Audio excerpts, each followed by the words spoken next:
as a nonprofit organization with Credit Counseling Society.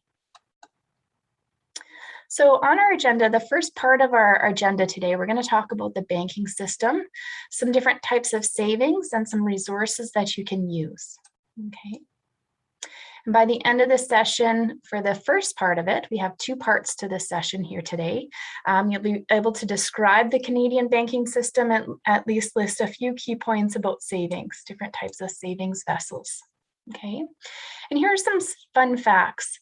1 out of 5 people in Canada were born outside of Canada. Many people have immigrated. If it's not, for example, myself, my grandparents came from Holland as well as Scotland. So I have, I'm the second generation here in Canada.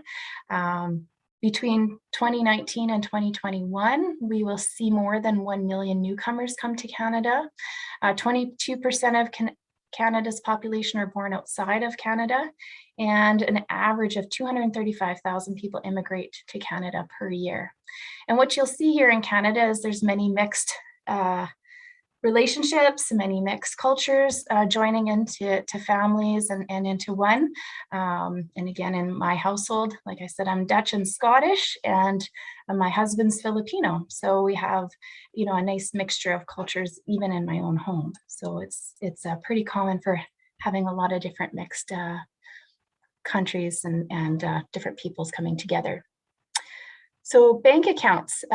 So many banks offer no fee accounts. And what I will do today too at the end of our session is I'm going to sound out a resource where you can look up, it's called a account comparison tool, and you can put little things in there where you can find out which banks you can go to which will offer those free accounts. Okay, and you may be able to use a foreign, like if you go to your home countries, some of the banks offer so that you don't have to pay fees when you pull out money or use your bank card at those different locations outside of the country.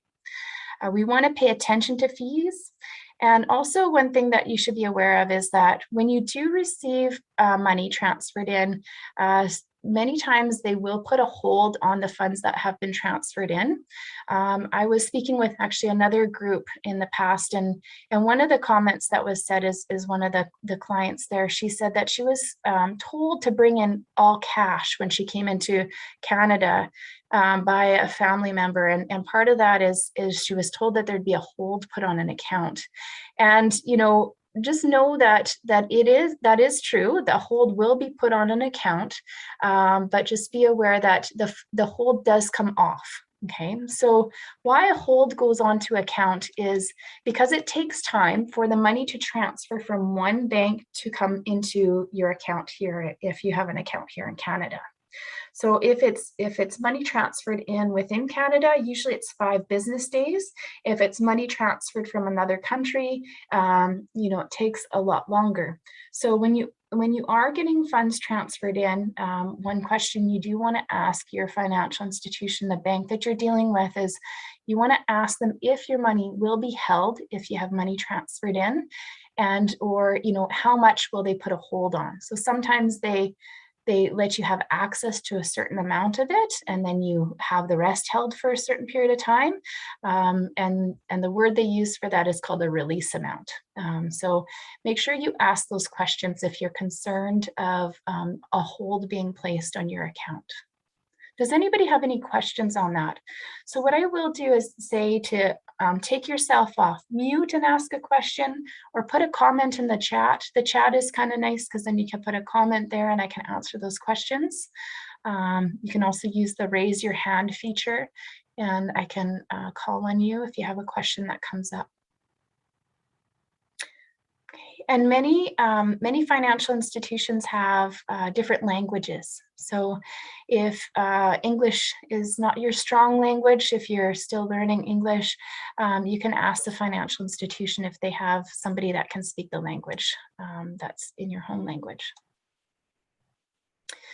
And so in Canada, there's 2 different types of financial institutions. And so one of the major part of the banks that are around, or the financial institutions are around, are called chartered banks.